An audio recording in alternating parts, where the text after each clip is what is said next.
రోజు ఈ విశాఖపట్నంలో విశాఖని పరిపాలనా రాజధానిగా చేయాలని చెప్పి ఇంత వానలో కూడా మీ యొక్క ఆకాంక్షని తెలియజేసినటువంటి ప్రతి ఒక్కళ్ళకి హృదయపూర్వక నమస్కారాలు. అదేవిధంగా ఈ సభా వేదిక మీద పెద్దలు ఉత్తరాంధ్ర ఇన్ఛార్జి పెద్దలు వైవి సుబ్బారెడ్డి గారికి, ధర్మాన ప్రసాద్ గారికి, పెద్దలు బొత్స సత్యనారాయణ గారికి, మా తమ్ముడు అమర్కి, జేఏసీ కన్వీనర్ లజపతి రాయ్ గారికి, ఈ డయాస్ మీద ఉన్నటువంటి ఇతర పెద్దలకి ముందుగా నా హృదయపూర్వక నమస్కారాలు. ఈరోజు జగన్మోహన్ రెడ్డి గారు అధికారంలోకి వచ్చిన తర్వాత ఈ రాష్ట్రంలో ఉన్నటువంటి 3 ప్రాంతాలు సమానంగా అభివృద్ధి చెందాలి, 3 ప్రాంతాల్లో ఉన్నటువంటి ప్రజలు బాగుండాలి, రాబోయే తరాల్లో ప్రాంతీయ విద్వేషాలు రాకుండా ఒక ప్రాంతం అభివృద్ధి చెంది 2 ప్రాంతాలు వెనకబడి ఉంటే ఎవడో నాబోటాడు వచ్చి మా ప్రాంతం నుంచి మీరు వెళ్ళిపోండి, ఈ ప్రాంతాన్ని సపరేట్ రాష్ట్రంగా చెయ్యమని చెప్పి ఉద్యమాలు వచ్చేటువంటి అవకాశం ఉంటుంది. ఈ రాష్ట్ర సంపద ఒక చోట ఖర్చు పెట్టి ఆ ప్రాంతాన్ని అభివృద్ధి చేసిన తర్వాత ఇతర ప్రాంతాల ప్రజల్ని వెళ్ళిపోమని చెప్పి అక్కడ రాష్ట్రాలు కనుక ఏర్పడితే ఆ అభివృద్ధి చెందినటువంటి ప్రాంతాల్లో ఈరోజు ఆంధ్రప్రదేశ్ మనందరం కూడా ఏ రకమైనటువంటి బాధ అనుభవిస్తున్నామో భవిష్యత్తు తరాల పిల్లలు ఆ రకమైనటువంటి బాధ అనుభవించాల్సినటువంటి అవసరం ఉంటుంది. వాటిని దృష్టిలో పెట్టుకుని మన ముఖ్యమంత్రి వైఎస్ జగన్మోహన్ రెడ్డి గారు 3 ప్రాంతాలు అభివృద్ధి చెందాలని చెప్పి విశాఖపట్నాన్ని పరిపాలనా రాజధాని, కర్నూలుని జ్యుడిషియల్ రాజధాని, అదేవిధంగా అమరావతిని అక్కడ ఉన్నటువంటి అనేక కంపెనీలు ఇప్పటికే వచ్చినాయి, సెంట్రల్ గవర్నమెంట్ కావచ్చు, ప్రైవేటు కంపెనీలు కావచ్చు, లేకపోతే అసెంబ్లీ కావచ్చు, వీటన్నిటితో విజయవాడ గుంటూరు ప్రాంతాన్ని కూడా అభివృద్ధి చేయాలని చెప్పి ముఖ్యమంత్రి గారు భావిస్తే ఈరోజు చంద్రబాబు నాయుడికి, ఈనాడు రామోజీరావుకి, ఏబిఎన్ రాధాకృష్ణకి, టీవీ5 బిఆర్ నాయుడికి, ఇక్కడ ఉన్నటువంటి పవన్ కళ్యాణ్కి, వీళ్ళందరికీ కూడా ఒకటే బాధ. ఏంటి వాళ్ళకు ఉన్నటువంటి బాధ? ఈ ప్రాంతంలో తెలుగుదేశం పార్టీ లేదా? కర్నూలు ప్రాంతంలో తెలుగుదేశం పార్టీ లేదా?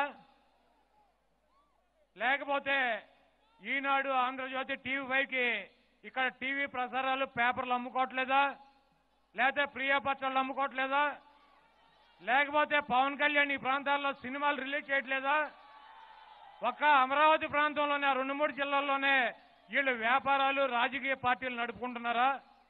ఒకటే బాధ, ఈ ప్రాంతం మీద ద్వేషం కన్నా వాళ్ళు రియల్ ఎస్టేట్ వ్యాపారం చేసుకోవడానికి కోటాను కోట్లు పెట్టుబడి పెట్టి ఆ ప్రాంతంలో, అమరావతి ప్రాంతంలో భూములు కొన్నారు.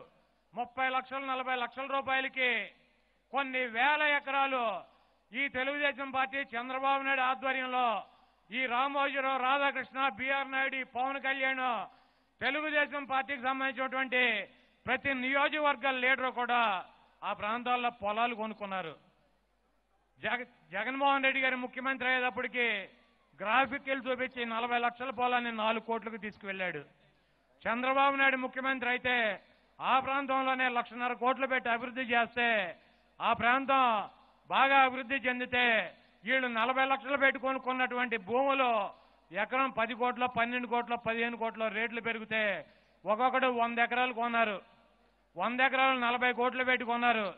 ఈరోజు 100 ఎకరాలు చంద్రబాబు చెప్పినటువంటి మోడల్లో 1.5 కోట్ల రూపాయలు తీసుకొచ్చి అమరావతిలో అభివృద్ధి చేసినట్లయితే ఎకరం 15 కోట్ల రూపాయలు చొప్పున 40 కోట్లకు కొన్నటువంటి ఆస్తులు 1500 కోట్ల రూపాయలు అవుతాయి. ఆ ఆస్తులు కొనుక్కొని ఈ దుర్మార్గులు ఈ ప్రాంతం మీద విషం కక్కుతున్నారు. వీటన్నిటిని కూడా మీరు దృష్టిలో పెట్టుకోవాలి. చంద్రబాబు నాయుడు అనేటువంటి వాడు ఒక 420 నా కొడుకు. ఎందుకంటే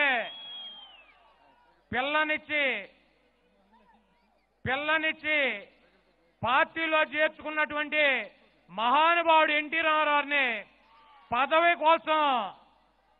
కోసం పార్టీ నుంచి బయటికి సస్పెండ్ చేసి మెడపెట్టి బయటకు గెంటి ఆ పార్టీని ఆక్రమించుకున్నటువంటి 420 చంద్రబాబు నాయుడు.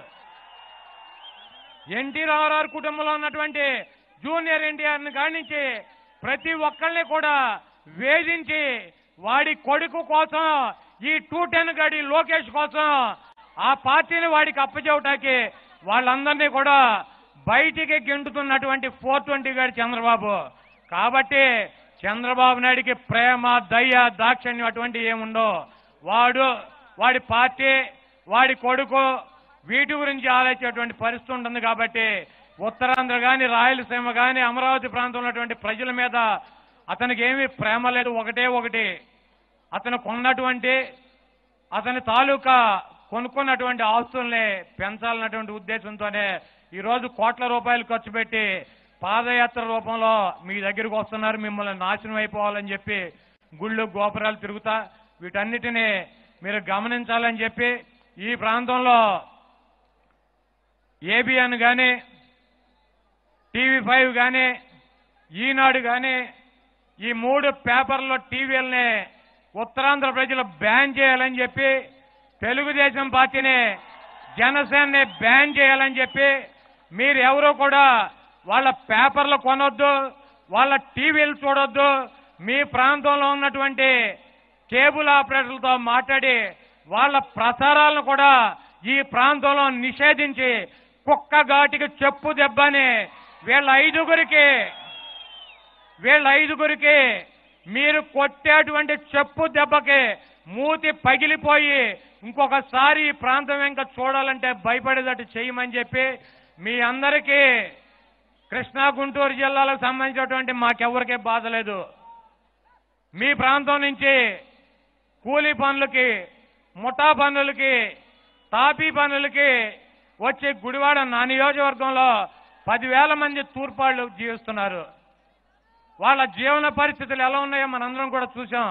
ఈ వైజాగ్ పట్టణం మహానగరం 4-5 వేల కోట్ల రూపాయలు ఖర్చు పెట్టి దీన్ని గనక అభివృద్ధి చేసి వికేంద్రీకరణలో పరిపాలనా రాజధాని పెట్టుకుంటే దీని మీద నుంచి వచ్చేటువంటి ఆదాయంతో ఈ రాష్ట్రంలో ఉన్నటువంటి ప్రతి పేదవాడికి సంక్షేమ కార్యక్రమాలు అందించి ప్రతి వెనకబడిన ప్రాంతాన్ని అభివృద్ధి చేయడానికి అవకాశం ఉంటుంది.